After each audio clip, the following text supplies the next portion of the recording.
अस्सलाम वालेकुम, मैं हूं अलीना शिगरी। पहले से मखदूश माशी हालात में सैलाब ने जलती पे तेल का काम किया है। ज़राअत के तबाह होने के साथ साथ सनती शोबा भी शदीद मुतासर होने जा रहा है। वज़ीर आज़म शहबाज शरीफ ने सैलाबी सूरत हाल के पेश नज़र मुल्क में माहौलियाती और ज़रई इमरजेंसी नाफिज की है। इस वक्त दरियाए सिंध में गुड्डू बराज के मकाम पर पानी की सतह में मुसलसल इजाफा हो रहा है, जबकि जनूबी पंजाब के जलालपुर, पीरवाला, मुल्तान, मुजफ्फरगढ़ और भावलनगर समेत दर्जनों इलाके दरियाए सतलुज, चिनाब के रेलों से डूबे हुए हैं। कराची भी अर्बन फ्लडिंग का शिकार है। आज की बारिश से मुख्तलिफ हादसात में बताया जा रहा है कि 3 अफराद जाँ बहक हुए।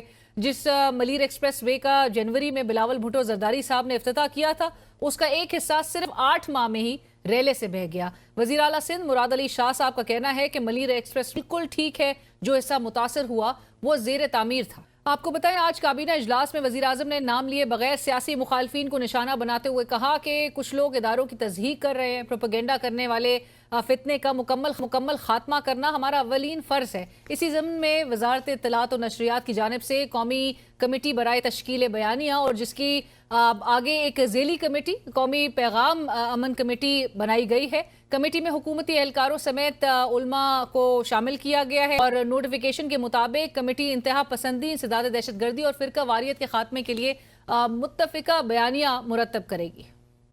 मैं समझता हूँ कि हमारा आज ये फर्ज अव्वली है। जो लोग आज इस मुल्क के अंदर जहरीला प्रोपेगेंडा कर रहे हैं, जिस तरह तज़हीक कर रहे हैं सोशल मीडिया के ऊपर, उसकी मैं समझता हूँ कि जितनी भी सख्त अल्फाज में मजम्मत की जाए वो नाकाफी है। अच्छा, वज़ीर आज़म ने नाम नहीं लिया किसी जमात का। हुकूमत के लिए बहरहाल बयानिया साजी से भी बड़ा चैलेंज इस वक्त माशी हालात हैं। सरकारी कर्जा 80,500 अरब रुपए की नए रिकॉर्ड सतह पर पहुंच गया है और इससे भी ज्यादा अलार्मिंग बात यह है कि इस कर्ज में यौमिया 25 अरब 40 करोड़ रुपए से इजाफा हो रहा है।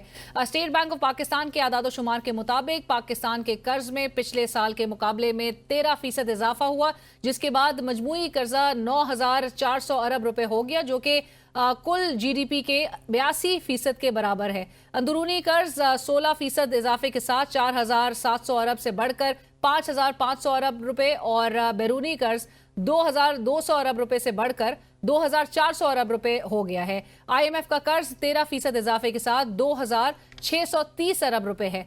इन तमाम हकाइक के बावजूद वफाकी वजीर बराए पार्लिमानी उमूर डॉक्टर तारिक फजल चौधरी साहब ने दावा किया है कि वजीर आजम की क़यादत में नया माशी दौर शुरू होने जा रहा है होगा। चीन ने हमेशा मुश्किल वक्त में पाकिस्तान का साथ दिया।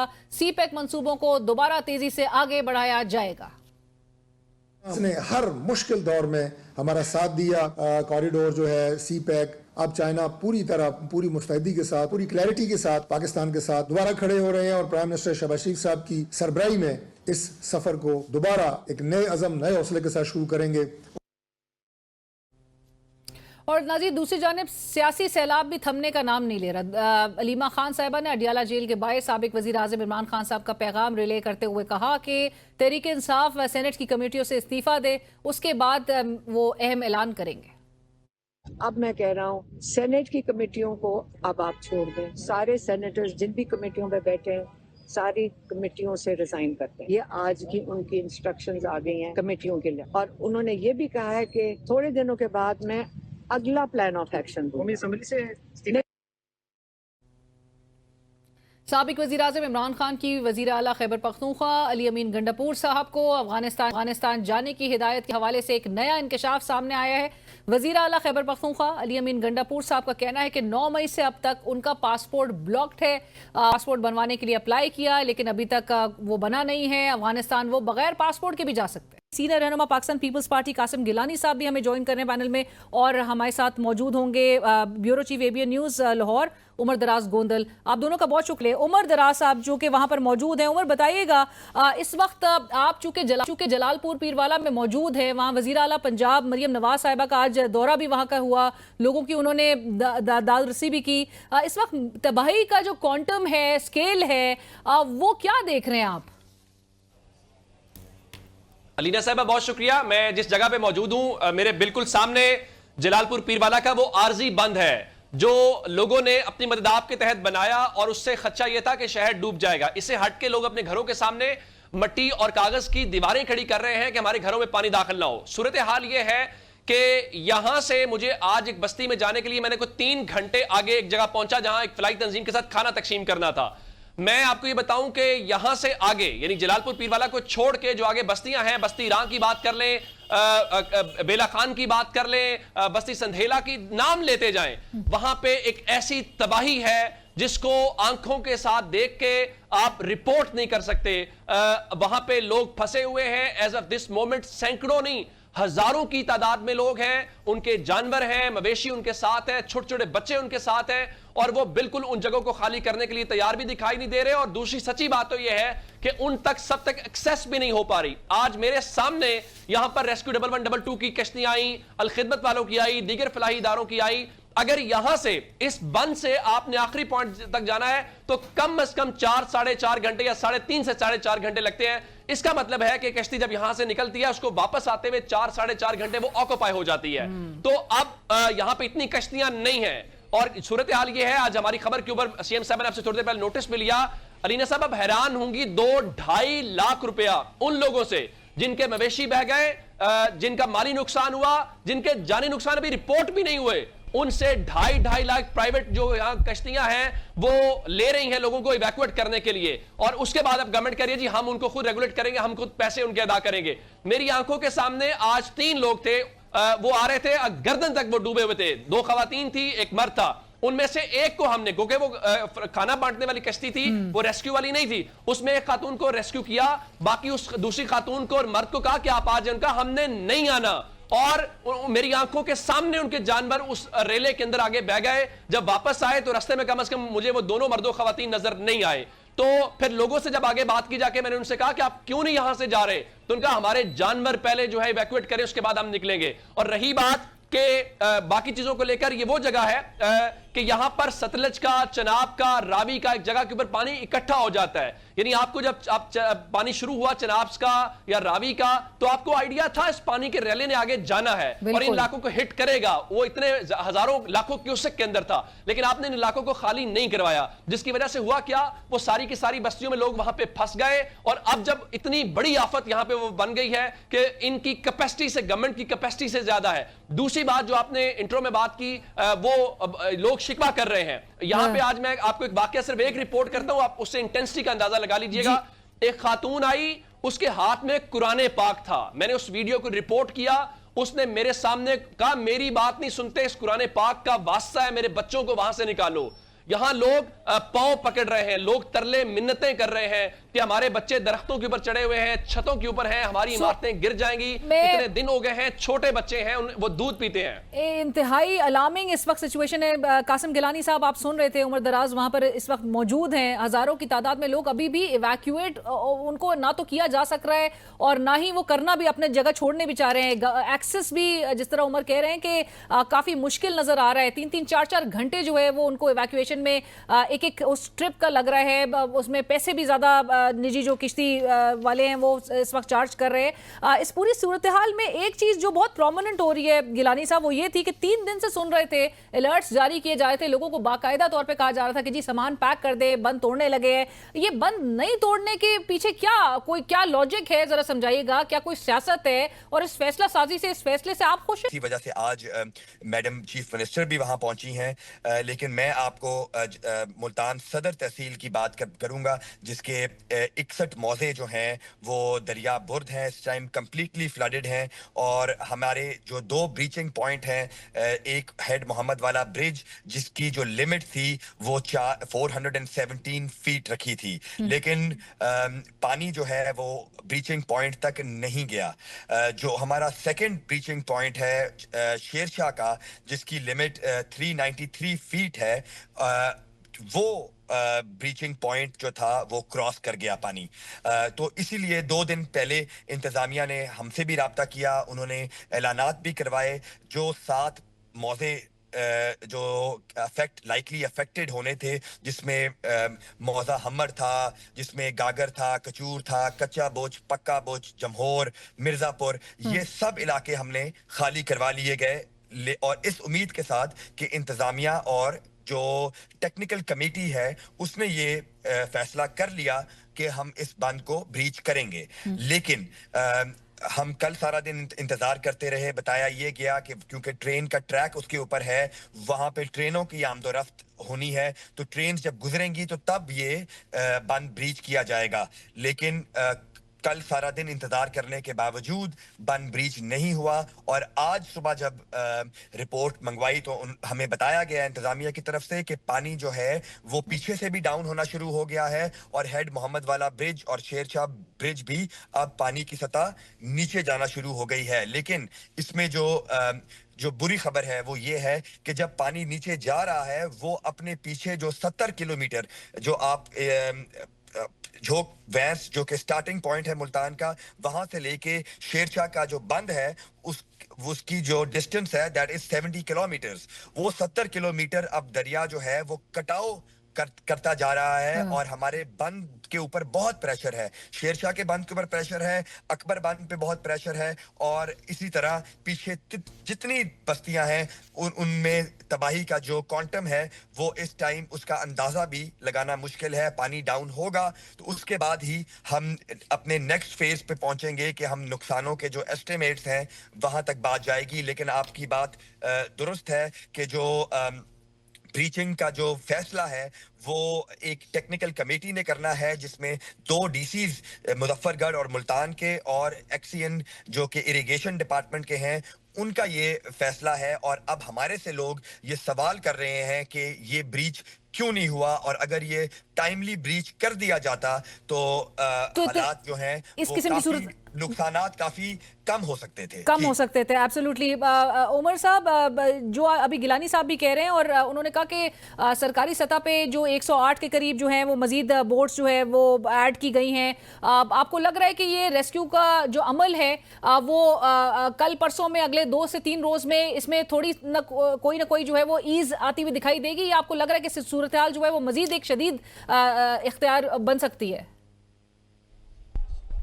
जब मुझे नहीं लगता। मैं आपसे बात कर रहा हूं उस समय भी मेरे सामने अभी जो बोट्स हैं वो उतारी जा रही हैं गाड़ी से, और दिन में भी यही सूरत हाल थी। जिस जगह पे मैं मौजूद हूं यहाँ पे सिविल इदारे काम कर रहे हैं, रेस्क्यू 1122 है या दीगर फलाही इदारे हैं या प्राइवेट हैं। दूसरी तरफ जो अलीपुर साइड पर बनती है दरिया के दूसरी तरफ, वहां पे पाक फौज की जानिब से जो है उनका भी रेस्क्यू रिलीफ ऑपरेशन जारी है। जहां तक ये बात है कि अगले चंद घंटों के अंदर या चंद दिनों के अंदर यहां पे कश्तियों की कमी है, इसमें कोई शक वाली बात नहीं है। और आज गवर्नमेंट ने खुद कहा कि हमने यहां पे मजीद मूव की हैं, जो प्राइवेट हैं उनको भी हम रेगुलेट कर रहे हैं। जो आगे असल में लोग हैं, पूरे के पूरी बस्तियां हैं, उन बस्तियों के अंदर लोग फैमिलीज की सूरत में मौजूद हैं, उनके जानवर मौजूद हैं। वो कह रहे हैं हम घर नहीं छोड़ेंगे, हमारे जानवर भूखे मर जाएंगे। और ये जो यहां इस तरफ लोग स्टक हैं, वो उनसे राब्ता नहीं कर पा रहे, वो सारा दिन यहां पे खड़े रहे, फिर पुलिस को यहां पे इवन जिस तरह से उनको हटाना पड़ा वो भी बड़ा गैर मुनासिब तरीका था। तो प्रेशर गवर्नमेंट पे भी बहुत ज्यादा है और लोगों की परेशानी भी बहुत ज्यादा है।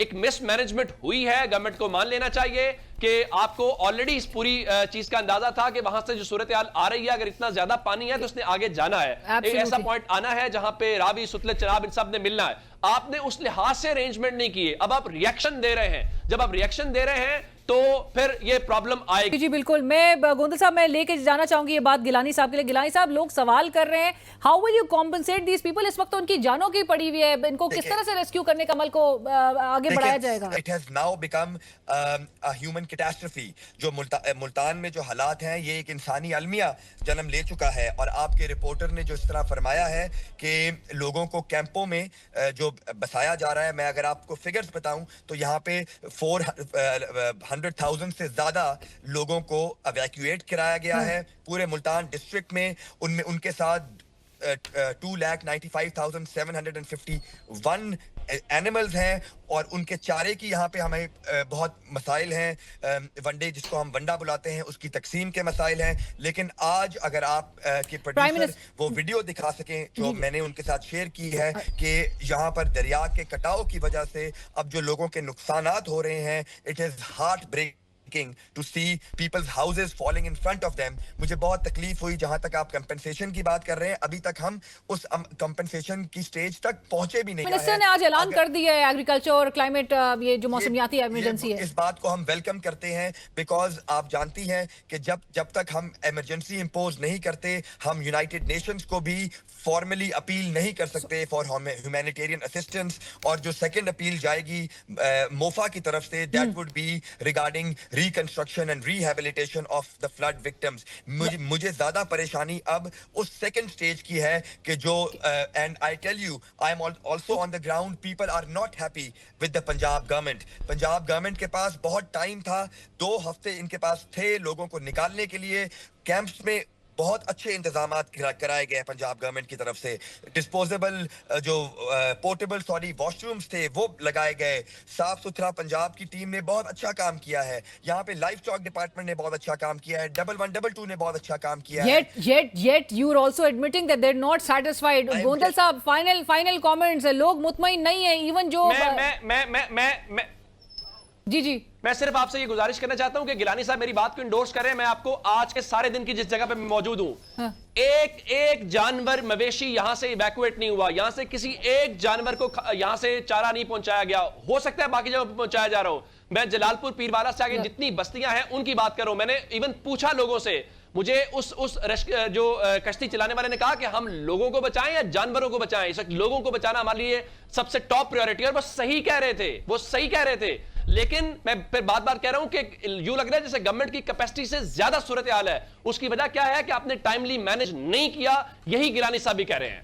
राइट। और गिलानी साहब, वी रियली होप कि वहाँ पे जो ताज़ा तरीन सूरत हाल को मद्देनजर रखते हुए तमाम जो इकदाम हैं उनको यकीनी बनाया जा सकेगा और फौरी तौर पे जो लोगों को इवैक्यूएट करने का, रेस्क्यू करने का अमल है, इसको एक शिद्दत के साथ जो कि होना चाहिए इस वक्त और एक मैक्सिमाइज करने की तरफ लेकर आना चाहिए, वो जरूर यकीनी बनाया जा सकेगा। मैं चाहूंगा, मैं तवक्को करूंगा आपसे कि आप हमारे इसको मजीद जो है इसके ऊपर फोकस रखेंगी, मुल्तान के ऊपर। सर, हमारे ब्यूरो चीफ वहाँ पर मौजूद हैं, दिन भर से वहां से सारी जो अपडेट्स हैं, वहां की तमाम सूरत हाल से आगाह करते रहे हैं। एंड इवन जो हुकूमत पंजाब है उसने तक ने नोटिस लिया है वहां की जो सूरत हाल है उमर दराज गोंदल साहब की खबर पे। So we are certainly making our efforts and इंशाल्लाह वी रियली होप कि सूरत हाल को बेहतरी की तरफ लेकर जा सकेगा और लोगों को जो कि इस वक्त एक कर्ब से गुजर रहे हैं और जो कि इस वक्त इनकारी हैं इस बात पे ही कि वो इवैक्यूएट नहीं होना चाहते, उनको वहां से बहरहाल पहली फुर्सत में और पहले फोकस जो है वो हमारा इसी चीज पे होना चाहिए। But thank you so much for joining us. Umar Daraz Gondal साहब, आपका भी बहुत शुक्रिया। गिलानी साहब, थैंक यू फॉर योर। इसी के साथ ही नाज़रीन बढ़ते हैं एक ब्रेक की तरफ, हमारे साथ रहिए। एक तरफ सैलाब की तबाहकारियां जारी हैं और जो इस वक्त मार्केट्स में भी सूरत हाल देखी जा रही है क्योंकि ग़िज़ाई किल्लत की जो एक अलार्मिंग और जो वार्निंग्स के हवाले से हम देख रहे हैं कि एक सिचुएशन पैदा हो सकती है और हो रही है क्योंकि मार्केट से शाय खुर्दनोश पहले ही गायब हैं या फिर उनकी कीमतें रिकॉर्ड सतह पर इस वक्त नज़र आ रही हैं। और आज जो ऐलान किया गया है वफाकी हुकूमत की जानिब से जो इमरजेंसी का नफाज, उसके क्या असरात होंगे और इस वक्त जो काश्तकार जो कि जिन तबाहियों से गुजर रहे हैं, जिस तरह से फसलें तबाह हुई हैं पंजाब में और अब ये चूंकि सैलाबी रेला इस वक्त सिंध का रुख कर रहा है, तो जो मजीद तबाहकारियाँ एक्सपेक्ट की जा रही हैं वो किस तरह से इसका ज़ाला किया जाएगा, क्या तखमीना इसका लगाया जा रहा है, इस हवाले से गुफ्तगू होगी। डॉक्टर हफीज़ पाशा साहब, नीड्स नो इंट्रोडक्शन, साबिक वजीर ख़जाना, इस वक्त हमें ज्वाइन कर रहे हैं प्रोग्राम में। डॉक्टर साहब, अस्सलाम वालेकुम, thank you so much for your time and thank you for joining us. Doctor साहब, गुफ्तगू का आगाज़ इसी हवाले से कि आज वफाकी हुकूमत की जानिब से ज़रई और मौसमियाती इमरजेंसी लगाने का ऐलान किया गया है। सबसे पहले तो आप ये ज़रूर बताइएगा कि ये फैसला दुरुस्त है एक ऐसे वक्त में कि जब हम ऑलरेडी तबाहियाँ देख रहे हैं, जो इकनॉमिक इसके कॉन्सिक्वेंसेज हैं इस फैसले के, वो फिर हमें क्या नज़र आएंगे? बिस्मिल्लाहिर्रहमानिर्रहीम। कल मैंने एक टीवी प्रोग्राम किया था आज टीवी पे जिसमें मैंने गुजारिश की थी कि पाकिस्तान में वक्त आ गया है कि जल्द से जल्द इमरजेंसी डिक्लेयर की जाए और उसके बहुत से वजूहात हैं और अंदाज़ा ये हो चुका है कि ये सैलाब जो आया है 2025 का, वो हमारा जो पिछला सैलाब है 2022 का, उससे बहुत कहते हैं कि ज़्यादा नुकसानदेह साबित हो रहा है। अभी तक तो पूरा अंदाजा नहीं हुआ, इसलिए कि साउथ पंजाब और सिंध में जो इम्पैक्ट्स हैं वो अभी तक पूरे होने हैं। जी। बात दरअसल ये है कि Pakistan, with all due respect, हमारी हुकूमतें जो हैं 2022 के बाद में एक कंसर्टेड और एक बहुत ही strong program of rehabilitation and reconstruction and damage control against future floods पे काम होना चाहिए था, and with all due respects ये नहीं हुआ। और इसलिए 3 साल के अंदर हमने एक बहुत बड़ा सैलाब देखा है, और उसका नुकसान जो है वो यकीनन, मुझे कम से कम एस्टिमेट्स इनिशियली से लगता है कि इसका जो नुकसान होगा और हुआ है वो 2022 के सैलाब से ज्यादा है। राइट। एंड डॉक्टर पाशा, चूंकि आप जिस तरह से कह रहे हैं कि 2022 की निस्बत ये ज़्यादा तबाहकारियाँ और ज़्यादा इसका नुकसान नज़र आ रहा है मौजूदा सैलाब की सूरत हाल का, और जो तबाही अब तक हो चुकी है, हुकूमत को नेचुरली चाहे वो काश्तकार हों उनको कॉम्पनसेट करना होगा, सब्सिडी देनी होगी, चाहे उसकी बीज पर चाहे उसकी खाद पर, और दोबारा उन उन ज़मीनों को इस काबिल बनाने के लिए नेचुरली ये जो अखराजात होंगे वो एडिशनल एक उसको वो बोझ भी उठाना पड़ेगा हुकूमतों को। उस फाइनेंशियल बर्डन और वो जो फिस्कल बर्डन है, वो किस हद तक शदीद होगा? ये बहुत अहम सवाल है आपका, और कोशिश ये होनी चाहिए, आपको याद होगा कि 2022 के लिए जो एस्टिमेट दिया गया था कि सैलाब की वजह से जो नुकसान हुआ है हमारे फसलों को, हमारे लाइफ स्टॉक को, हमारे घरों को, हमारे इंफ्रास्ट्रक्चर को, वो तकरीबन $30 अरब। हम्म, बिल्कुल। अनबिलीवेबल है, बट मैंने खुद ये क्वांटिफाई किया था और हुकूमत ने इसको वैलिडेट किया था, और इसकी बेसिस पर हमने इन ग्लोबल अपील लॉन्च किया था और उसमें प्लेजेस कुछ आए थे। राइट।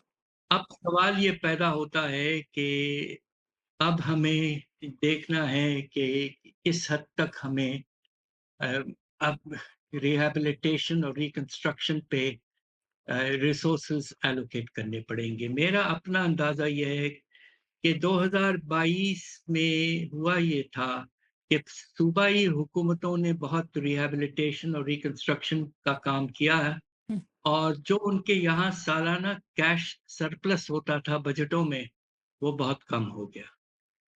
इस साल, अभी इस साल के आगाज में बजट में जो कमिटमेंट चारों प्रोविंसेस ने मिलकर दिया है कि हम कैश सरप्लस जो है तकरीबन 1500 अरब जनरेट करेंगे, जो कि एक बहुत बड़ा अमाउंट है, और इससे जो मुल्क का जो खसारा होता है बजट का हम्म, वो काफी इसमें कमी आती है इसकी वजह से। बिल्कुल।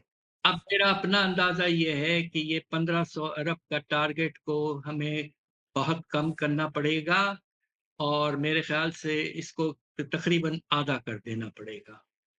दूसरी तरफ हमारे फेडरल गवर्नमेंट के जो बड़े इंफ्रास्ट्रक्चर प्रोजेक्ट्स वगैरह पे काम करना है, और देखना है कि आगे चलकर वाटर रिसोर्सेज मैनेजमेंट वगैरह पे क्या करना है, क्लाइमेट चेंज पे क्या करना है। तो उसके लिए इस वक्त जो इमरजेंसी प्रोविजन है फेडरल बजट में तकरीबन 400 अरब की है, हम्म, इसको भी कोई तकरीबन 600-700 अरब तक ले जाना पड़ेगा। अनकरीब आईएमएफ का मिशन आ रहा है to do the second review of Pakistan IMF programme, तो हमें उनको समझाना पड़ेगा कि इस साल के नॉर्मल टारगेट्स अब गैर मुमकिन हो गए हैं, और हमें ये तब्दीलियां लाना बहुत ज़रूरी हो गया है, और इंशाल्लाह IMF will be sympathetic and support Pakistan. So IMF you think will be sympathetic and will support Pakistan, and जहां पर आप मेंशन भी कर रहे हैं कि other than relying on the international pledges हमें क्या कुछ करने की ज़रूरत है, क्योंकि डॉक्टर साहब यू बिलीव कि ये बजटरी कंस्ट्रेंट जो है वो मज़ीद भी वो शदीद बढ़ाएगा। नेचुरली इस वक्त मार्केट की भी जो सूरत हाल है उसमें जो ग़िज़ाई बहरान है उसका भी सामना है। Like I mentioned also in the intro के जो कीमतें हैं वो पहले ही रिकॉर्ड इजाफा उसमें देखा जा रहा है, चाहे वो गंदम हो चाहे वो सब्जियां हो, और फिर आगे क्योंकि फसलें तबाह हो चुकी हैं तो फिर आपको इंपोर्ट पे इन्हिसार करना पड़ेगा, और उससे एक इंपोर्ट बिल भी वो एक झटका लेगा। सो एक पंच बहुत बड़ा है इस वक्त जो पड़ा है। जी, आपने बहुत मुनासिब एनालिसिस की है और पिछले 2-3 हफ्तों में हमने देखिए आटे की कीमत 25% बढ़ गई है और कुछ जो आपके सब्जियां हैं, जिसमें टमाटर वगैरह हैं, उनमें तकरीबन 40 से 45% इजाफा है। आपने बिल्कुल ठीक कहा है। ये सेंसिटिव प्राइस इंडेक्स ऑलरेडी ये बता रहा है और खतरा ये है कि जिस तरह आपको याद होगा 22 में तकरीबन अफरात-ज़र की रफ्तार 30% तक पहुंच गई थी, जी। जिसमें एक बहुत बड़ा हिस्सा खाने-पीने के अशिया का था। अब सवाल ये पैदा होता है कि हमें ये भी अब बहुत सोचना पड़ेगा, इसलिए कि एक और बड़ी अहम बात है कि 2022-23 में साल के एंड तक पाकिस्तान तकरीबन डिफ़ॉल्ट की तरफ जा चुका था और आईएमएफ ने बड़े जल्दी से पाकिस्तान को सपोर्ट किया और हमें उन्हें थैंक करना चाहिए। They have been supporting to Pakistan. एक स्टैंड बाय फैसिलिटी आई और उससे पाकिस्तान के रिजर्व्स फिर से बढ़ना शुरू हुए और 4 से 9 अरब डॉलर तक पहुंच गए। आज वो 14.5 अरब डॉलर में हैं। मगर आपने बिल्कुल ठीक कहा कि 3-4 चीज़ों की वजह से प्रेशर पड़ सकता है। खास तौर पे हमारा जो तिजारती खसारा है। राइट। चावल की एक्सपोर्ट जो है वो तकरीबन 30% कम हो सकती है। आपके इसके अलावा जो आपका जो इंपोर्ट की रिक्वायरमेंट है, उसमें आप कपास की इंपोर्ट में तो कम से कम 4 से 5 may be more million bales additional import करने पड़ेंगे। और एक जो बात बड़ी परेशान कुन है कि पिछले साल के बाद हमारा जो गंदम का सिलसिला है उसमें लॉसेस इतने हुए हैं हम्म। फार्मर्स को 2000 अरब के लगभग कि उनके पास इंसेंटिव भी नहीं है और पैसे भी नहीं है अगले व्हीट क्रॉप के लिए। तो नतीजा ये है कि खुदा न खास्ता हमें व्हीट इंपोर्ट भी लार्ज क्वांटिटी करना पड़ेगा। मेरा अपना पहला अंदाजा ये है और ये पहला इसलिए है कि अभी तक फुल इम्पैक्ट हमें नहीं क्वांटिफाई कर पा रहे हैं, सिंध वगैरह का भी होना है खुदा न खास्ता। तो इसलिए मेरा इनिशियल एस्टिमेट ये है कि हमारा तिजारती खसारा पर 7 अरब डॉलर इजाफा बोझ पड़ेगा। और ये $7 बिलियन का इजाफी बोझ। जी, ये काफ़ी बड़ा बोझ है। एंड डॉक्टर साहब, चूंकि आप ये बता रहे हैं अभी हमारे माली साल रवा माली साल में कोई 9 माह के करीब जो है वही मजीद भी ये अफरात ज़र की शरह आपकी कैलकुलेशंस में कहाँ जाती हुई दिखाई दे रही हैं? एक आम आदमी कितना बर्डन लेगा? देखिए, हुआ ये है कि पिछले साल 4.5% टारगेट इस साल रखा गया 7.5%। अब मुझे अफ़सोस से कहना पड़ता है कि जिस रफ्तार से कीमतें बढ़ेंगी खुदा न खास्ता और बढ़ना शुरू हो गई हैं, तो 7.5% का टारगेट जो है वो खुदा न खास्ता 15% तक जा सकता है, डबल हो सकता है। तो we will be back to double digit inflation. अफ़सोस की बात है मगर ये रियलिटी लग रहा है। देखिए ना, आटे की कीमत ऑलरेडी 25% बढ़ चुकी है। बिल्कुल। और आपने चूंकि मेंशन किया इस साल तो हम इवन चावल के भी हवाले से बम्पर क्रॉप एक्सपेक्ट कर रहे थे, उसकी उम्मीद थी। डॉक्टर साहब, एक हमारी मईशत का जो एक अहम तरीन हिस्सा है वो एग्रीकल्चर सेक्टर जो कि कंट्रीब्यूट करता है जीडीपी में, हमारी इकोनॉमी में 55 to 60%। नाजरीन के लिए भी मतलब वो एक सेक्टर अगर अहम शोबा बैठ जाए या तबाह हो जाए, इस नेचुरल कैलामिटी की जद में आए, और फिर उससे जुड़ा जो हम कॉटन और राइस और दीगर की हम बात कर रहे हैं, साउथ पंजाब में इस वक्त आपको सैलाब की सूरत हाल नज़र आ रही है और जो एक शदीद सैलाबी बहरान है। टेक्सटाइल हम इंडस्ट्रीज़ की तरफ देखते हैं तो इंडस्ट्रीज़ जो है वो ऑलरेडी प्रेशर बर्दाश्त करे हुए हैं। तो ये दोनों को मिला के एक एग्रीकल्चर सेक्टर का एक लॉसेस और इंडस्ट्रियल सेक्टर की ऊपर जो ये बोझ है, ये जीडीपी में इस साल आप कितनी गिरावट देख रहे हैं इसके साथ ही? देखिए, आपने बहुत मुनासिब सवाल किया और बहुत आपने जो अहम बात बताई है वो लिंकेजेस हैं। हमारा ज़री शोबा जिसे हम प्राइमरी सेक्टर कहते हैं, इसके बड़े स्ट्रॉन्ग लिंकेजेस हैं सेकेंडरी और टर्शियरी सेक्टर के साथ। राइट। तो बात ये है कि जब 2022 में भी हमने ये देखा था कि हमारा टेक्सटाइल सेक्टर जो है उसकी जो पैदावार है, प्रोडक्शन है, वो मनफी हो गई थी सिग्निफिकेंटली, जी। और फिर एक्सपोर्ट्स में भी कमी कुछ आई थी। अब सवाल ये पैदा होता है, कैलकुलेशन हमने किया है बड़े केयरफुली, और मैं थोड़ा सा टेक्निकल जवाब आपको दे देता हूँ कि इस वक्त ज़री शोबे का शेयर जो है 1/4 है पाकिस्तान की इकोनॉमी में, 22, 23, 24% के रेंज में, ठीक है। जी। मगर इसकी डायरेक्ट इनडायरेक्ट इम्पैक्ट अगर सब मिला लें, तो अगर 1% कमी आती है ज़री पैदावार में, तो उसका तकरीबन ½ इम्पैक्ट होता है जीडीपी पर, पूरे इकोनॉमी पर। इतना बड़ा इम्पैक्ट है हाफ एक शोबे परसेंटेज। को। जी, तो अगर हमारा एग्रीकल्चरल सेक्टर 3 से 4% मनफी चला गया, जिसका इम्कानात मौजूद हैं, specially the crop sector and livestock to some extent, तो उसके नतीजे में आपका शरह-ए-नमू जीडीपी का 2% कम से कम हो जाता है। टारगेट इस वक्त आपका 3.5 से 4.2% है, depending on who's made the projection.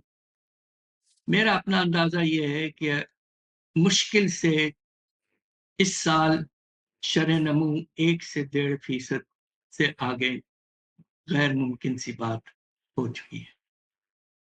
Doctor साहब, thank you so much for joining us and thank you for highlighting. We really hope कि इस वक्त ये जो सूरत हाल है इसमें बेहतरी, और आपने जिस तरह से की है कि जहाँ पर जो प्रोविंसेस का जिस तरह की कंट्रीब्यूशन रही है, उसमें भी डॉक्टर साहब ने मेंशन किया कि 1500 अरब रुपए जहाँ पर सरप्लस दिखाई देता था, वो आधा कर देना होगा। और इसके साथ साथ ही जहाँ पर जो पाकिस्तान इंटरनेशनल प्लेजेस के अलावा जो कुछ कर सकता है, वो हमें क्या कुछ इकदामात लेने की ज़रूरत है। लेकिन अलार्मिंग बात यह है कि अफरात ज़र की जो इस वक्त सूरत हाल है, जो महंगाई की शरह है, एक आम आदमी जो कि डायरेक्टली इस चीज़ का इम्पैक्ट लेता हुआ दिखाई दे रहा है, और मजीद देगा। 7.5 जो परसेंटेज यानी कि 7.5% इन्फ्लेशन रेट, और जो टारगेट है वो रखा गया था रवा माली साल के लिए। लेकिन इसमें डॉक्टर साहब कह रहे हैं उनके मुताबिक 15% तक ये जाने का खदशात हैं, जो इस वक्त मौजूदा सैलाबी सूरत हाल है, और जिसके बाद एक हमें एक इफेक्ट जो दिखाई दे रहा है इस वक्त ऑलरेडी मार्केट्स में जो सूरत हाल नज़र आ रही है। लेकिन 3 to 4% अगर एग्रीकल्चर सेक्टर में कमी आती है, तो उसका मतलब है कि जीडीपी पे डायरेक्टली इम्पैक्ट उसका 2% तक का होगा, विच इज़ अलार्मिंग। इस वक्त 3.5 to 4% तक के जो टारगेट सेट किए गए जीडीपी के इस माली साल के लिए, वो मीट करना तो मुमकिन नहीं है। लेकिन जिस किस्म के जो सैलाबी सूरत हाल और जो नुकसानात हैं, डॉक्टर साहब के मुताबिक 2022 की निस्बत 2025 में नुकसानात का जो इस वक्त तखमीना लगाया किस तरह से जाएगा, लेकिन नुकसानात बहुत ज़्यादा एक बड़े स्केल पे नज़र आ रहे हैं। प्रोग्राम में वक्त हुआ एक ब्रेक का, हमारे साथ रहिए। और नाज़रीन, एक तरफ जहां पर पाकिस्तान में सैलाब की तबाकारियां जारी हैं, इस वक्त साउथ पंजाब में जिस किस्म की एक सैलाबी बहरान का लोगों को सामना है, वहां से लोगों को रेस्क्यू मुल्तान से और दीगर, अब ये सिंध का चूंकि ये सैलाबी रेला रुख कर रहा है, एक तरफ इमरजेंसी का नफाज भी उसका ऐलान किया गया है वफाकी हुकूमत की जानिब से। ज़रई और ये मौसमियाती इमरजेंसी लगाने का ऐलान किया गया है आज वफाकी हुकूमत की तरफ से। ऑपोजिशन जो कि ऑलरेडी एक मुश्किल दौर से और मुश्किल वक्त से गुजर रही है, कितना सपोर्टिव होगी इस वक्त ये जो मौजूदा हालात में जो फैसले किए जा रहे हैं इस वक्त आवाम का सोचते हुए, और अपनी इन मुश्किलात से किस तरह से बाहर निकलने की हिकमत अमली तैयार कर रही है। मरकजी सेक्रेटरी इत्तलात पाकिस्तान तहरीक इंसाफ शेख वकास अकरम साहब इस वक्त हमें ज्वाइन करें। शेख साहब अस्सलाम वालेकुम, बहुत शुक्रिया ज्वाइन करने के लिए। शेख साहब, गुफ्तगू का आगाज़ में आज पाकिस्तान तहरीक इंसाफ के चेयरमैन बैरिस्टर गौहर खान साहब की स्टेटमेंट से करना चाहूँगी, चूँकि 2-3 रोज़ से तमाम जो नज़रें मरकूज़ होनी चाहिए जिन हालात पे, उससे हट के कुछ बदमज़गी और वो जो प्रेस कॉन्फ्रेंस में जिस किस्म का वाक़या पेश आया उसकी तरफ ज़्यादा मरकूज़ नज़र आई। उस बदमज़गी के हवाले से आज गौहर साहब वो माज़रत कर रहे थे, अगरचे वो ये वजाहत भी कर रहे थे कि पाकिस्तान तहरीक इंसाफ जो है वो तशद्दुद पर यकीन नहीं करती और ना ही तशद्दुद पर उसकाने पर यकीन रखती है। लेकिन माज़रत का क्या मतलब समझा जाए? क्या इस बदमज़गी या ये जो वाक़या पेश आया, क्या इसमें वो बताना चाह रहे हैं कि आपके कारकुनान भी मुलविस थे, इन्वॉल्व थे? देखें देखें Alina, it's very simple. Barrister Gaur साहब शरीफ आदमी है, वहाँ अडयाला के सामने गए तो वहाँ वर्कर्स भी मौजूद थे आज, और वहाँ पे वो सहाफ़ी भी जो सेड प्लांटेड सहाफ़ी है वो भी, उसके साथ एक और जिसने उस दिन बदतमीज़ी की थी, और बहुत से लोगों ने उनको वहाँ पे घेर लिया और वहाँ पे गुफ्तगू शुरू होगी। मैंने क्लिप अभी आपके प्रोग्राम से पहले बड़े गौर से देखी, और वहाँ पे उन्होंने बिल्कुल ऐसे ही कहा कि हम पुरतशद्दुद नहीं है, और नहीं है, हम एहतराम करते हैं सहाफ़ियों का, मीडिया का, और जिस किस्म के हालात से हम गुजर रहे हैं उसका आपको भी अंदाजा है। मगर बहरहाल जो भी हो, पीटीआई उसकी ना मजम्मत करेगी ना अपोलोजेटिक है। हमारा सिर्फ इसमें सिंपल पार्टी पोजीशन आप ले लें, और वो ये है कि it should not have happened in the first place. It was unfortunate that it happened. साफी को हमारी माओ बराबर बड़ी बहन के साथ इस किस्म का रवैया इख्तियार नहीं करना चाहिए था, और एक दफा नहीं 2 दिन किया गया।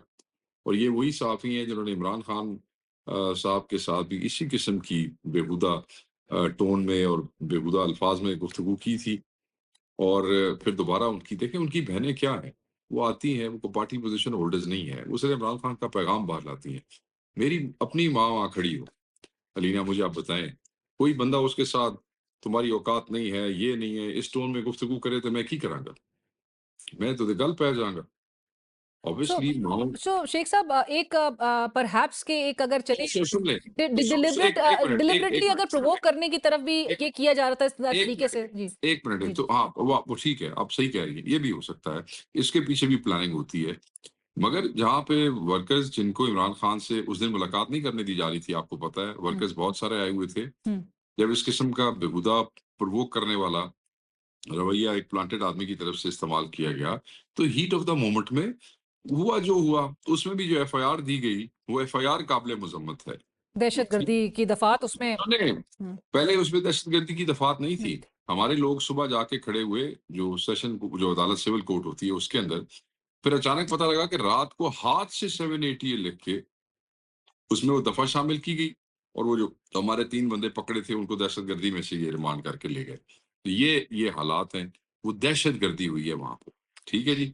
और मैं तो बड़ा वाज़ेह कहता हूँ कि ये बड़ी अच्छी बात है कि इस दफ़ा बहुत से नामवर सहाफ़ियों ने हाँ। इस सहाफ़ी के एटीट्यूड की बड़ी सख्ती से मज़म्मत की है, और कहा है कि कोई तरीका नहीं, हम भी यही कह रहे हैं कि ये कोई तरीका नहीं है। और साथ मुतालबा ये भी किया जा रहा है कि जो पार्टी वर्कर्स हैं वो भी, जाहिर है आपने कहा कि हीट ऑफ द मोमेंट और चार्ज होते हैं, इस किस्म की सूरत हाल में उनको भी रिस्ट्रेंट का मुजाहरा, मैक्सिमम रिस्ट्रेंट का मुजाहरा करने की ज़रूरत है, ताकि करते हैं, मुश्किलात। वो करते भी हैं, करना भी चाहिए, मैं बिल्कुल आपकी बात से एग्री करता हूँ, करते भी हैं, करना भी चाहिए। ठीक। बट माँओं और बहनों पे जब बात आती है, तो ये कौम हमेशा जज़्बाती होती है, और ये जो सहाफ़ी हैं, चाहे प्लांटेड हैं, चाहे दूसरे हैं, ये भी इसी कौम के रहने वाले हैं ना, दे शुड रियलाइज़ के how why do you have to be rude? Why do you have to be बदतमीज़ when you talk to a lady? Why? हाँ, और ये बात पे सब ज़ाहिर है, फ्रेटर्निटी भी अलाइंड है कि सवाल बिल्कुल किया जा सकता है, सख्त सवाल, लेकिन सवाल करने का तरीका होना चाहिए। बट शेख साहब, क्योंकि वक्त की कमी है और मैं चाहूंगी कि ज़रा मैक्सिमम कुछ चीज़ें शामिल करें। प्लीज़। आज वज़ीर आला खैबर पख्तूनख्वा अली अमीन गंडापुर साहब ने जो इंकशाफ किया है, बैरिस्टर गौहर खान साहब भी एक तरफ बता रहे थे, उनके पासपोर्ट से मुताल्लिक की जो बातें सामने आई हैं, वो बैरिस्टर गौहर साहब ने तो कहा कि 3 साल से पासपोर्ट उनका ब्लॉक्ड है, जबकि गंडापुर साहब कह रहे हैं कि उनका 9 मई से ब्लॉक है। एक सूबे के चीफ एग्जीक्यूटिव वो ऐसे पॉइंट पे आके, जब इमरान खान साहब उनको हिदायत दे रहे हैं, बार बार उनके ट्वीट में भी जिक्र है कि अली अमीन गंडापुर साहब को एक बार फिर जो है एक मर्तबा फिर से हिदायत करता हूं कि वो अफगानिस्तान जाए, तो ये क्या हमें बता रहा है, और क्या वाकई ऐसा है कि उनका पासपोर्ट ब्लॉक्ड है 2-3 साल से? जी, बिल्कुल ऐसे ही है अलीना, और सिर्फ इनका नहीं, हम जितने भी लोग हैं मुझ समेत, 9 मई के बाद तो 1000 से ज़्यादा लोग, चाहे वो एमएनएज, एमपीएस, टिकट होल्डर्स या वो थे या नहीं, जो भी इस शक में था कि वो पीटीआई का सपोर्टर है, उसका नाम एग्जिट कंट्रोल लिस्ट में, पासपोर्ट की ब्लॉक करने की लिस्ट में, पीएनआई एल की लिस्ट में डाल दिया गया। हमारे बहुत से लोग अभी, बहुत से तो नहीं, चंद लोग मुल्क से बाहर गए हैं उम्रा परफॉर्म करने के लिए, उसके लिए भी उनको Islamabad high court, Lahore high court के अंदर अप्लाई करके केस लड़के वन टाइम परमिशन जो है उन्होंने ली, और वो गए। और बहुत से ऐसे हैं जिनको हाई कोर्ट ने परमिशन भी दी, एफआईए को बुला के कहा कि इनके आप नाम निकालें इन तमाम लिस्टों से, इसके बावजूद एफआईए ने नहीं निकाले। मैं आपको साहब आमिद रजा की बात बताता हूँ, उनको 2 दफा जाना पड़ा, जरताज गुल को 2 दफा जाना पड़ा। हमारे अहमद चट्टा को 2 दफा जाना पड़ा अदालत में, यानी कि उसमें भी कंटेम्प्ट में जाना पड़ा कि जी आपने एफआईए को बुला के कहा था और ये कर नहीं रहे हैं। ठीक, बट शेख साहब, गंडापुर साहब को ये कब पता चला कि उनका पासपोर्ट ब्लॉक्ड है? सो हम सबको पता है, जब हमारे तो शुरू से ब्लॉक है सब। नहीं, क्योंकि इंकशाफ तो अभी तो ये बात मंजर आम पे आई है। नहीं तो कोई ऐसा कॉन्टेक्स्ट होया होना है ना जिहदे विच अब प्रॉब्लम पता क्या है? नहीं, लेकिन वो तो क्योंकि इसी साल वो ये बात सजेस्ट कर रहे थे, वो जो आपको याद होगा जिरगे की जो सिफारिशात उन्होंने वफाकी हुकूमत को भिजवाई थी, उन्होंने तो खुद लीड करने का कहा था कि मैं खुद अफगानिस्तान जाऊंगा, सिर्फ जिरगा ही नहीं। हाँ, तो फिर हम अदालत में चले जाएंगे, जब ऐसा कोई मामला आएगा तो अदालत में चले जाएंगे और जाके कहेंगे कि नाम निकालें। मैं तो अदालत में कोई नहीं गया, मैं इसलिए कोई नहीं गया सर, कि मैं अब तो खंडापुर साहब कह रहे हैं कि अफगानिस्तान में बगैर पासपोर्ट के भी जा सकता हूँ। वो तो जा सकते हैं अफगानिस्तान में तो कोई भी जा सकता है, पासपोर्ट और नो पासपोर्ट, उसमें क्या? सर, ये तो एक चीफ एग्जीक्यूटिव वो कानून की पासदारी नहीं करेंगे कि किसी भी देखो जी, अच्छी अदालत ते चले जावांगे ते वो अदालत तो ते ऐसा लग रहा है कि ये रेडार्स पे बात लाने के लिए डिलिबरेटली इस तरह की कोई स्टेटमेंट दी जा रही है कि मैं पासपोर्ट के बगैर भी जा सकता हूँ। नहीं, आप दुनियादार सहाफ़ी हैं, आप मुझे ये बताएँ भई आपको नहीं पता कि लोग अफ़गानिस्तान पासपोर्ट के बगैर भी जा सकते हैं? नहीं, वो पता है सर, लेकिन चीफ एग्जीक्यूटिव से तो नहीं एक्सपेक्ट किया जा सकता ये। और चीफ एग्ज़ेक्युटिव नूं अगर देखें वो कोई क्या जा रहा है, वो अपने कारोबार के लिए जा रहा है, कि अपना बन्ना सीधा करने वास्ते जा रहे हैं। वो जा इसीलिए रहा है कि जो दरअंदाज़ियाँ और जो मसाइल अफ़गानिस्तान की गवर्नमेंट की वजह से पाकिस्तान में हो रहे हैं, उनको जिरगा लेके जाएँ और वहाँ पे उनसे बात करें। तो पाकिस्तान के लिए जा रहा अरसे है। तक वो क्यों फिर इंतजार कर रहे थे? अगर वो पासपोर्ट के बगैर ही जाना चाहते हैं, तो वो क्यों नहीं चले जाते? अब मैं आपको बताता हूँ, ये ज़िम्मेदारी है फेडरल गवर्नमेंट की, ये उनका एम्बिट है। एपिक्स कमेटी में 3-4 महीने पहले फैसला हुआ, उन्होंने कहा ठीक है आप कोशिश कर लें, हम भी पाकिस्तानी हैं, भई नहीं जो हो रहा फेडरल गवर्नमेंट से, की बात कोई नहीं सुनता तो हम कर लेते हैं। हमारे यहाँ ऐसे लोग हैं जिनकी वहाँ रिश्तेदारियाँ हैं, जिनकी वहाँ कौम है, जिनकी वहाँ बिरादरी है, जिनकी वहाँ शादियाँ हुई हुई हैं, जिनके वहाँ शागिर्द हैं, तो वो एक पावरफुल जिरगा जो है वो बात कर सकता है, और ठीक। अगर वो नहीं तो उसके बाद कम से कम कबाइल तो आपको यहाँ तंग नहीं करेंगे, आपने एक एफर्ट तो की पीस की, तो ये तय हो गया। हमने टीओआरस के लिए लिख के भेज दिया इनको फेडरल गवर्नमेंट को, 3 महीने तक फेडरल गवर्नमेंट उहदे उत्ते बैठी रही, उन्होंने कुछ नहीं किया। ठीक है जी। उसके बाद एक दिन जनाब इशफाक डार साहब का पता लगा कि वो वहाँ पे चले गए। आगे से वो क्या नतीजा निकला उस ट्रिप का आपको ही पता है। हाँ। अब दोबारा ये बात हुई है कि जी वो कहते हैं कि आप जाएँ। जो करता धरता है एपेक्स कमेटियों में, वो कहते हैं जी नहीं आप एक कोशिश कर लें, तो उस कोशिश के लिए जाना चाहते हैं। अब अगर फेडरल गवर्नमेंट उसको सबूताज करना चाहती है तो ठीक है, हम क्या कर सकते हैं? तो अब वो बगैर पासपोर्ट के भी बहरहाल चले जाएंगे, क्योंकि अब बात तो मंजर आम मतलब कि जिथे चीफ एग्जीक्यूटिव दा पासपोर्ट ब्लॉक लिस्ट से शामिल है, वो ਤੁਹਾਡੇ वास्ते हैरानगी दी गल नहीं ते सर, मैं अलार्मिंग बात है, वो बात भी इक्वली अलार्मिंग है, और बगैर पासपोर्ट के किसी और मुल्क में जाना वो भी अलार्मिंग है। सही है। राइट, एग्जीक्यूटिव का तो बाकायदा वो ब्लू पासपोर्ट होता है। बट मैं शेख साहब, कल जो 9 मई के हवाले से जो केसेस में एक और हमें एक सीक्वल देखने को मिला, मजीद सजाएं, और उसमें एडिशनली खदीजा शाह साहिबा समेत दीगर खवातीन का भी नाम उसमें एडेड था। अब ये जो सजाओं का जो बोझ है, ये मजीद पीटीआई कैसे उठाएगी? क्योंकि अब ये कोई 50-50 साल जो है वो सजाएं अब सामने आ गई हैं। हर केस में 10-10 साल जो है वो इस तरह से कंफर्टेबली सजाएं दी जा रही हैं। एक ही तरह की सजाएं नजर आती हैं, तो आप एक आध केस में जमानतें जरूर या सस्पेंड आप सजाओं को करवा सकते हैं, लेकिन 4-4 5-5 देखिए जी, केसेस। ये जुल्म है। खदीजा शाह साहिबा हों, कमल शोजब साहिबा हों, आलिया हमजा साहिबा हों, डॉक्टर यास्मीन राशिद साहिबा हों, 4 खवातीन हमारी फैसलाबाद से है, आयशा भुट्टा हों, सनम जावेद हों, ये जितनी बेटियां हैं पाकिस्तान तहरीक इंसाफ की, माएँ हैं डॉक्टर यास्मीन राशिद जैसी, नाहक इनको सजा दी गई है, और ये सब वो हैं जो ऑलरेडी कई महीने जेलों के अंदर काट के आई है, और बिल्कुल नाहक। और अब जो इनको सजाएं भी दी गई हैं, कोई सर पैर ही नहीं है जी उसका। मतलब केस के अंदर कोई गवाहों का खाता कोई नहीं है, मौजूदगी नहीं है किसी की, बस एक पैटर्न तय कर छड़े, वो 5 साल दे छड़ो, 10 साल दे छड़ो, उसके तहत दिए जा रहे हैं। और बड़ी बड़ी ज्यादती है।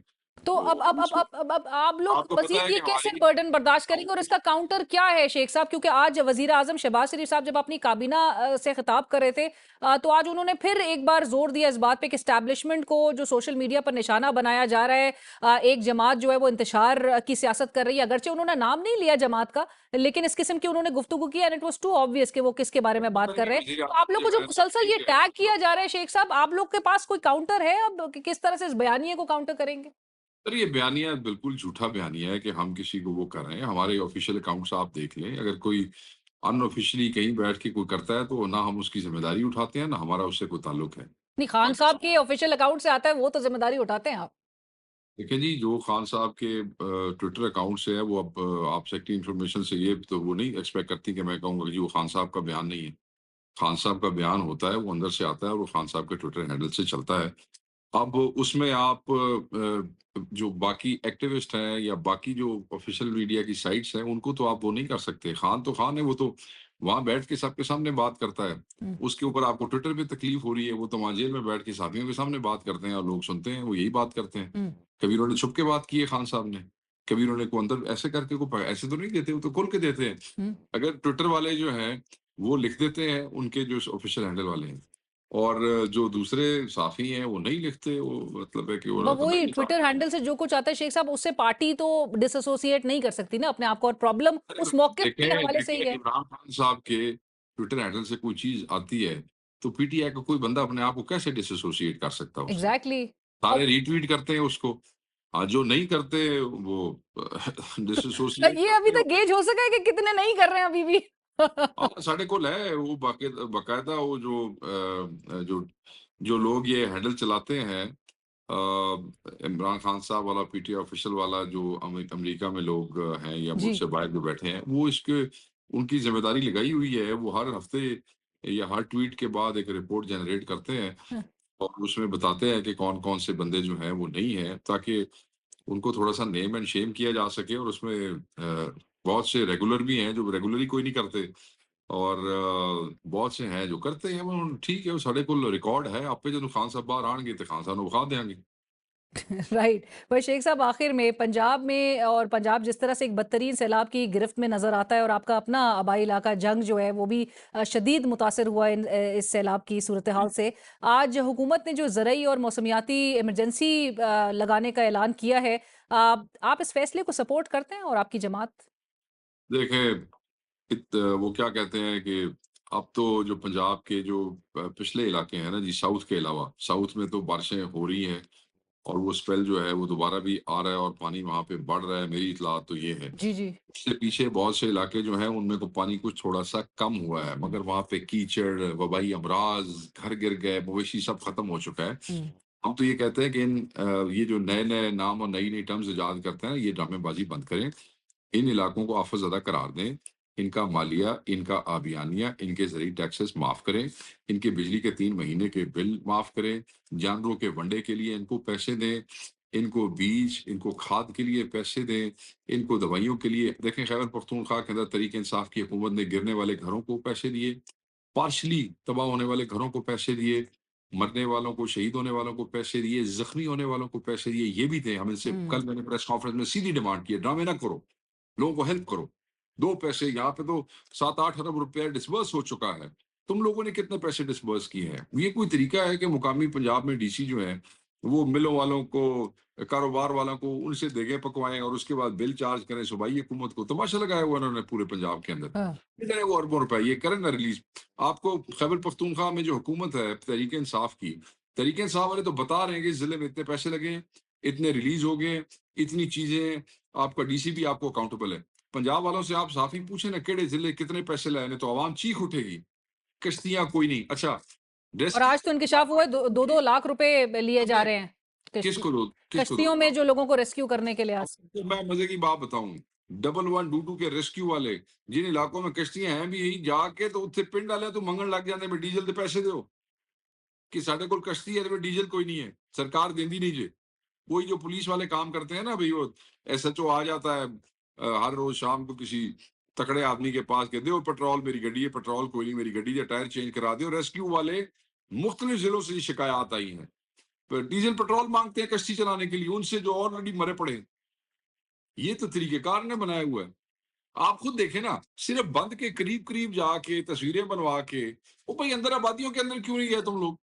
हुँ। सिर्फ और अच्छा, एक अजीब मजे की आप बात सुने, नया तमाशा शुरू हो गया। वो एक इंडिया में कोई असिस्टेंट कमिश्नर सी, वो पंजाबी बोलती रही तो बड़ी एक वायरल होगी ट्वीट, जी, ठीक है ना, जी। देखिए आपने। जी, जी, बिल्कुल। ऐसा तमाशा होया पंजाब में, वो जेड़ी जेड़ी बीबी जड़ी है, वो असिस्टेंट कमिश्नर जिनका सालों में किसी ने उनको देखा नहीं था, वो सारियां टुर पईयां जनाब, बस जा रहे हैं कैंपों में, वीडियो बनाओ, ए तो तस्वीर बनाओ, ऐसे किया, वो एक नया ही ट्रेंड ये तो नया नया फोटो सेशन हुकूमत है, तो सरकार भी फोटो सेशन करा रही है, वो इंडिया वाली बीबी नु वे क्या भी शुरू हो गए ने। पहले तो पुलिस वाले यहाँ पे टिकटॉकर बने हुए ना, जीप में से उतर रहे हैं तो एक्शन टिकटॉक बन रही है, जीप में बैठ रहे हैं तो टिकटॉक बन रही है, ये तो तमाशा बन गया जी पंजाब सो में। यानी कि जो पंजाब हुकूमत रिलीफ के इकदामात का दिखा रही है, बता रही है, आप बिल्कुल उससे मुतमईन नहीं है। इवन आप मैं अपने आपको प्रैक्टिकल मिसाल दे देता हूँ अलीना, जी चीफ मिनिस्टर साहब आई हैं, कैंप लगा, के- दवाइयाँ, हाँ, चीफ मिनिस्टर साहब निकली हैं, हल्फन मैं आपको कह रहा हूँ, वीडियो आपको भिजवा देता हूँ। मैं खुद भी गुजरात और सियालकोट तमाम जगहों मैं का और कहता जी उस समरियाल कैंप के साथ अलीना, कैंप के साथ हमारा कैंप लगा हुआ था, हाँ। मैं आपको वीडियो भिजवा देता हूँ। सरकार के कैंप में तो करोड़ों लाखों रुपए का सामान होना चाहिए था और वहां पे रश होना चाहिए था, खाली कैंप। साथ मेरे कैंप के अंदर अवाम ही अवाम क्यों, वो चलो वो है तो हमारे वोटर है, हमसे मोहब्बत करने वाले, इन्हें बंदे तो वोट ही को नहीं देते ना किसी नुबीना ने, इसीलिए शायद उनको सजा दी जा रही है। बट जहां से उनको दवाई मिल रही है, जहां से उनको चारा मिल रहा है, जहां से उनको खुराक मिल रही है, वो बेचारे मुसीबत ज्यादा वहीं पे खड़े होंगे ना, खाली कैंप पे कौन खड़ा होगा। और मोहतरमा गई, साथ ही हादसा निकल गई। जब वो आए तो life stock department, CCD, CTD, health department, education पूरा इकट्ठे हो जाते हैं, सबको छोड़ देते हैं, बंदे मर रहे हैं उनके विजिट के दौरान, nobody is paying attention, not even rescue is paying attention to people who are dying in drowning. Right. और शेख साहब, ये वो वक्त है कि जहां पर सबको मिलके एक रोप इन करके एक पूरा ऐसा मैकेनिज्म होना चाहिए कि ज्यादा से ज्यादा मैक्सिमम रिलीफ जो है इस वक्त सलाह मुतासरीन को पहुंचाया जा सके। But I have been a witness to that. Gujarat में जो सरकारी रिलीफ कैंप्स थे वो खाली थे, वहां पर लोग जो है उनकी आओ बका जो है वो हमने बहरहाल दिखाई भी फ्लड रिलीफ जब कैंप्स में सीएम जो जाती दौरे थे है और उनकी। मीडिया को एक्सेस क्यों नहीं दी जाती? सीएम जिस भी कैंप में गई है, पता आपको, जी कसूर जी। गई, हंग गई, जैसे वो कैंप के अंदर जाती हैं किसी स्टेडियम या किसी स्कूल में, बाहर से दरवाजा बंद, ना ना, साफ वो लोगों ने खुद भी बताया, वैसे लोगों ने खुद भी बताया। बट उम्मीद ही की जा सकती है कि इस वक्त लोगों को किस तरह से रिलीफ पहुंचाई जाए, और एक रिहैबिलिटेशन का अमल जो है वो इससे भी ज्यादा एक सख्त और चैलेंजिंग इनके लिए है। But thank you so much Sheikh साहब, बहुत शुक्रिया आपके वक्त का। Thank you for joining us. मरकजी साथ पाकिस्तान तहरीक साहब शेख वकास अकरम साहब इस वक्त हमसे गुफ्तगू कर रहे थे। और इस वक्त पंजाब हुकूमत की एक तरफ रिलीफ इकदाम के तमाम वो दावे, और आज भी बहरहाल उन्होंने मुल्तान में जिस तरह से नोटिस लिया, और इवन एबीएन न्यूज़ की खबर से मुताल्लिक कि जहां पर कश्ती पर सवार और किस तरह से लोगों को रेस्क्यू करने का जो अमल था, वहां किस तरह से और होशरबा जो एक मुंह मांगी एक कीमत जो है उनसे वसूल की जा रही थी। वो इमेजिन कीजिए कि मतलब जिस कर्ब से वो ऑलरेडी सैलाब मुतासरीन गुजर रहे हैं, और उसके ऊपर हमें इंसानियत इस तरह से डूबती हुई नजर आ रही है इस मुल्क में, कि जहां पर उनसे इतनी बड़ी बड़ी रकम जो है वसूल वो किस तरह से देंगे। उनके ऑलरेडी इतनी फसलें तबाह हो चुकी हैं, उनके माल मवेशी तबाह हो गए, उनकी इंसानी जानों का ज़िया नजर आ रहा है। बट इसी के साथ ही एक बढ़ते ब्रेक की तरफ हमारे साथ रहे।